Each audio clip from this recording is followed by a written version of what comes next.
Some experts have criticized the recent speech made by the Chinese Foreign Minister, Wang Yi, in which he encouraged China and the United States to work together in harmony despite the tension between both nations. They believe Wang's speech is merely a ploy and the type of retaliatory tactic that the Chinese Communist Party would use to attack the United States because the regime is under pressure.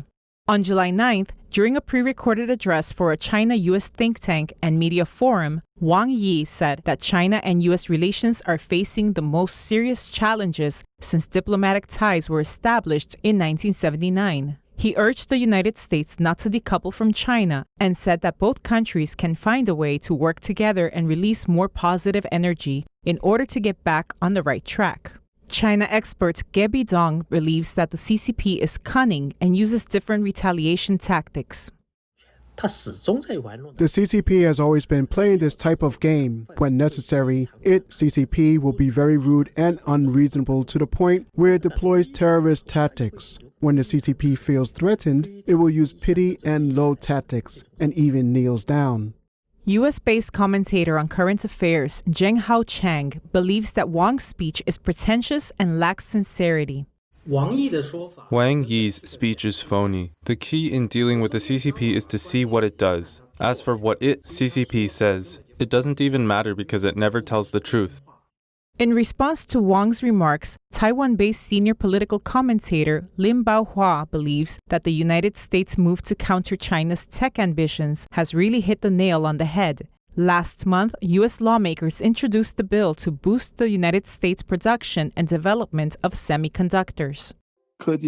America's technological advantage has stopped China from becoming the strongest in the country. Its military development will be hindered if it has no access to technology. We saw that recently China failed many satellite launches, and the reason for the failure is that the United States stopped giving China the chips it needed. This is a huge impact on the Chinese military. China is heavily reliant on foreign imports for semiconductors. According to a report by U.S. trade body Semiconductor Industry Association, the United States currently has a great lead over China in terms of market dominance and technical advancements, despite the latter's attempts to boost its semiconductor industry through state-backed policies. In response to China's formal adoption of a national security law for Hong Kong, Lin believes that the recent U.S. sanctions on Chinese officials and entities responsible for undermining Hong Kong's autonomy will fatally crush the regime. President Trump has also signed an executive order on June 14 for a list of new U.S. policies on Hong Kong, including ending the United States' preferential trade treatment of the Chinese-ruled city. Ending Hong Kong's preferential trade treatment could cause immediate problems for China. If the US dollar detaches from the Hong Kong dollar and the Hong Kong dollar cannot be exchanged to US dollar, then China will be greatly impacted financially and in foreign trade. That is extremely serious. Hong Kong's dollar has been pegged to the US dollar since 1983. In response to China's request of having a dialogue with the United States, Lin believes it could be unproductive because leaders from both countries have been engaging in dialogues for many years, but the CCP has continued to renege on its promises.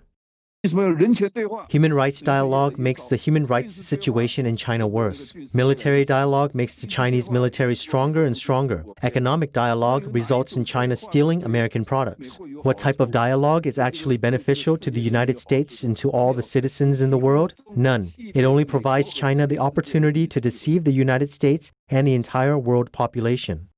The United States has withdrawn from the UN Human Rights Council and announced to officially withdraw from the World Health Organization in July 2021. The United States has also indicated that it will form other alliances and organizations, to which Wang responded with, "The United States should not start all over again and decouple."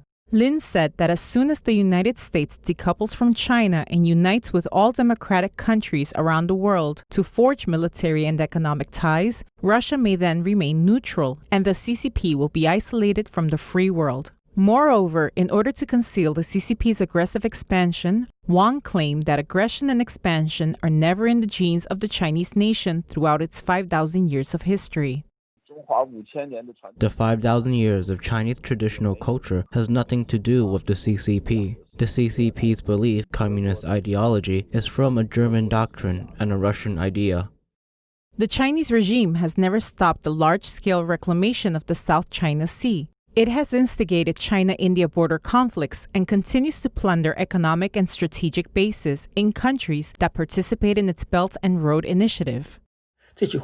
This Wang Yi statement is the most obvious lie. In the past 6 months, the CCP attacks on the entire world are obvious, including the attacks on Hong Kong and the United States. Its newly implemented national security law in Hong Kong has targeted the whole world. The whole world is now its criminals.